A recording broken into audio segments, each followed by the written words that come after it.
बिस्मिल्लाहिर्रहमानिर्रहीम अल्लाहुम्मा सल्लि अला सय्यिदिना मौलाना मुहम्मद वसल्लम अलैहि। अस्सलाम वालेकुम वरहमतुल्लाहि वबरकातुहू। ख़वातीन व हज़रात, मेरी इस उर्दू जो वीडियो है इसका उन्वान है कि अगर गवर्नमेंट कहती है कि यूके में और यूरोप में बिलखुसूस यूके में हम अपनी मस्जिदें, इस्लामिक सेंटर्स या जो हमारी मजहबी मकामात हैं वो खोलें लोगों के लिए, बाजमात नमाज के लिए, जुमे के लिए, तो हमें क्या करना है। सबसे पहले तो मैं ये चाहूँगा कि गवर्नमेंट जो भी हमें कहेगी, it depends on the government under law and rules and regulations, उसके मुताबिक ही हमें करना पड़ेगा। हमें अभी तक कुछ मालूम नहीं है कि वो क्या कहेंगे। कुछ चीज़ें कॉमन सेंस हैं, हमें अभी से कुछ तैयार होना चाहिए। जैसे कि स्टोर्स खुल रहे हैं, मुख्तलिफ चीज़ें खुल रही हैं, तो हम तवक्को कर रहे हैं कि शायद जुलाई में अगर हालात ठीक रहे तो शायद जुलाई में मस्जिदें, हमारे फेथ वेन्यूज़, मजहबी मकामात इबादत के लिए खुलें। और शायद गवर्नमेंट जो है हमें नंबर्स दे कि 50-60 लोग या 70 लोग करें, या सिर्फ नमाज पढ़ें, जुमा पढ़ें, या ये भी कह सकते हैं कि सिर्फ नमाज पढ़ें, जुमा ना पढ़ें। ये डिपेंड करता है गवर्नमेंट क्या कहती है। लेकिन कुछ कॉमन चीज़ें ऐसी हैं, कॉमन सेंस, हमें उसके लिए तैयार होना पड़ेगा। अब इससे मैं सजेस्ट करूँगा कि मस्जिदों की जो कारपेट है, हर चीज़ जिसे अंग्रेज़ी में डीप क्लीन कहते हैं, उसको एंटी बैक्टीरियल स्प्रे के साथ, या जो भी चीज़ आप समझते हैं कि बैक्टीरिया को, वायरसेस को किल कर सकती है, वो आपको कोई माहिर ही बता सकता है, तो आप वो चीज़, उस चीज़ से मस्जिद की, इस्लामिक सेंटर की, जितनी भी मस्जिदें हैं यूके में, उसको धोया जाए और ख़ूब उसको साफ़ किया जाए। उसके बाद अगर गवर्नमेंट कहती है जी खोलें, उसके बाद हैंड सैनिटाइज़र हो गए, लोगों को हम कह सकते हैं कि मुसल्ले वो अपने लाएँ, जिनको नज़ला ज़ुकाम बुखार है वो बिल्कुल ना आए। गवर्नमेंट ये भी कह सकती है कि जो बूढ़े हजरात हैं, हमारे बुज़ुर्ग हजरात, या जो मेडिकेशंस पर हैं वो अभी ना आएँ, यंग हैं। ये डिपेंड करता है गवर्नमेंट क्या कहती है। तो नज़ला ज़ुकाम बुखार, किसी को ये निशानियाँ हों, सिम्टम्स हों, तो वो बिल्कुल मस्जिद ना आएँ, घर में नमाज़ पढ़ें। इसके अलावा जूते जो है वो प्लास्टिक के बैग में डाले जाएं। इसके अलावा कोई ग्लव्स अगर पॉसिबिलिटी हो तो वो पहने जाएं। अगर पॉसिबिलिटी हो, गवर्नमेंट अगर कहती है, तो मास्क भी पहने जाएं। अभी तक जब ये बातें मैं कर रहा हूँ तो 2 मीटर्स का फासला रखना पड़ेगा हमें, मस्जिद के अंदर भी, चाहे बाहर लोग आ जा रहे हैं या चाहे जमात पढ़ रहे हैं, तो 2 मीटर का फासला रखकर ही नमाज या जुमा जो भी है वो हमें करना पड़ेगा। इसी तरह वज़ू घर से कर आएँ, नफल और जो सुनते हैं वो घर में पढ़ें। इसी तरह सिर्फ फ़र्ज़ पढ़ें, नो हैंड शेकिंग, और इसी तरह मुसाफ़ा या मुआनका ना करें, बिल्कुल दूर से इस्लाम करें। ये सारी चीज़ें, ये नहीं है कि हमें मस्जिद की कमेटियाँ या हमारी तंजीमें, तहरीकें या इमाम्स, जो भी मस्जिदों का, इस्लामिक सेंटर्स का ज़िम्मेदार होता है, हमें वो अकोमोडेट करें।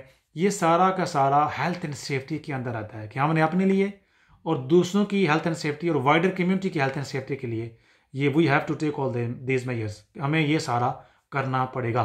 और मैं ये कहूँगा पूरे यूके में हमारी जो मुस्लिम कम्युनिटी है, हमें हमारी जो मस्जिद की इंतज़ामिया होगी, उसको कमेटी कह लें, उसको तंजीम कह लें, जो भी कह लें, जो भी आपकी मस्जिद है लोकल, चूँकि मेरा ये वीडियो या वाइडर पूरे यूके के लिए है, उसके साथ मुकम्मल तावन करना पड़ेगा।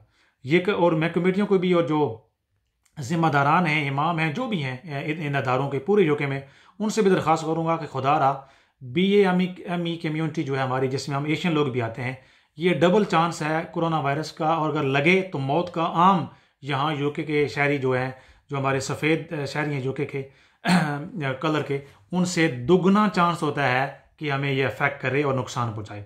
इसलिए हमें, अगर गवर्नमेंट थोड़ा कहती है तो हमें ज़्यादा करना पड़ेगा। अगर उनकी सजेशन, इंस्ट्रक्शंस थोड़ी हैं तो हमें ज़्यादा करना पड़ेगा।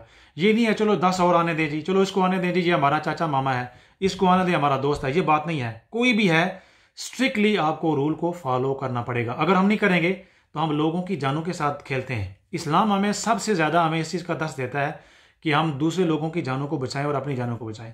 यूके में मेरे पास रिपोर्ट्स हैं, और आप उलमाए कराम भी बाखबर हैं, सोशल मीडिया का ज़माना है, कि काफ़ी सारे कुछ इमाम जो हैं उनको भी ये वायरस कोविड-19 लगा था और वो भी शहीद हो गए इसमें। अभी ये जैसे ये मैं आपसे बातें कर रहा हूँ तो पाकिस्तान, इंडिया में इसका जोर है। तो अभी कोरोना वायरस फैलने के लिए एक शख्स की ज़रूरत होती है सिर्फ। अगर एक शख्स को लगा तो फिर जो है वो मस्जिद दोबारा बंद हो सकती है, आपका इस्लामिक सेक्टर दोबारा बंद हो सकता है, पूरी कम्युनिटी अफेक्टेड हो सकती है। गवर्नमेंट कह सकती है कि एक बंदा जिसको लगा था वो मस्जिद आया था, और जो भी 80, 90, 100 बंदे उस दिन उन्होंने वो मस्जिद अटेंड की है सारे घरों में हो, फिर वो दोबारा बंद कर सकते हैं। तो इसलिए जितनी भी प्रिकॉशनरी मेजर्स हैं वो हमें उठाने ही हैं। लेकिन ये मेरी सारी गुफ्तगू, it is subject with the guidelines of the government. Wait and see कि हमें गवर्नमेंट क्या कहती है और कब कहती है कि हमें क्या करना चाहिए।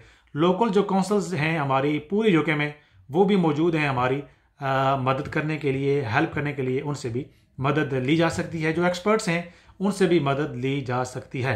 लेकिन पूरी कम्युनिटी को, हम चूँकि जज्बाती हैं, हमारा ईमान भी है, हम अपनी मस्जिदों को मिस कर रहे हैं, घरों में नमाज़ पढ़ के मिस कर रहे हैं। हमारे ईमान का हिस्सा है कि मस्जिदों में जाएँ, पढ़ें, लेकिन साथ ही जो ख़तरा है, जान का ख़तरा है, इसको भी मद्देनज़र रखना है। हमने मस्जिद की इंतज़ामिया के साथ जो गाइडलाइंस हैं उनके साथ, उनको अपनाते हुए हमने उनको ज़रूर अपनाना है, और जितनी भी चीज़ें होंगी उन पर सख्ती से अमल करना होगा।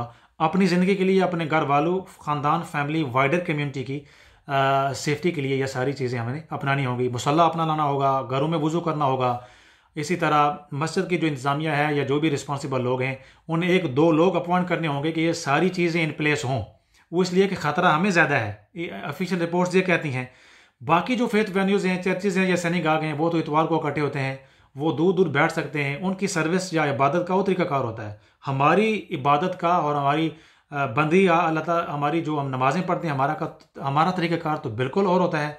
हमें तो बिल्कुल क्लोज खड़ा होना पड़ता है। लेकिन इस पेंडेमिक जो बीमारी है, जानलेवा बीमारी है, इसमें उलमाए कराम को थोड़ी फ्लेक्सिबिलिटी और ज़िम्मेदारी का सबूत देना होगा, और स्ट्रिक्टली अपनी सेहत के लिए, जान की हिफाजत के लिए, लोगों की सेहत और जान की हिफाजत के लिए गवर्नमेंट की गाइडलाइंस को हमें अपनाना होगा। अभी से मेंटली तौर पर तैयारी करनी चाहिए, और जो जो चीज़ें हमें ज़रूरत हैं अभी से ही इस्लामिक सेंटर्स, हमारी मस्जिदें और हमारे जो ज़िम्मेदारान हैं उनको ऑर्डर करें, ताकि जून के अंदर ये सारी चीज़ें आ जाएँ, और जैसी गवर्नमेंट अनाउंस करे हम उनकी implementation according to rules and laws and under the instruction and guidelines of government उनको अपना सकें। बहुत शुक्रिया, जज़ाकल्लाह खैर, वमा अलैना इल्लल बलाग। अगर आप समझते हैं कि ये वीडियो किसी के लिए फ़ायदेमंद हो सकती है तो ज़रूर उसके साथ शेयर कीजिए। जज़ाकल्लाह।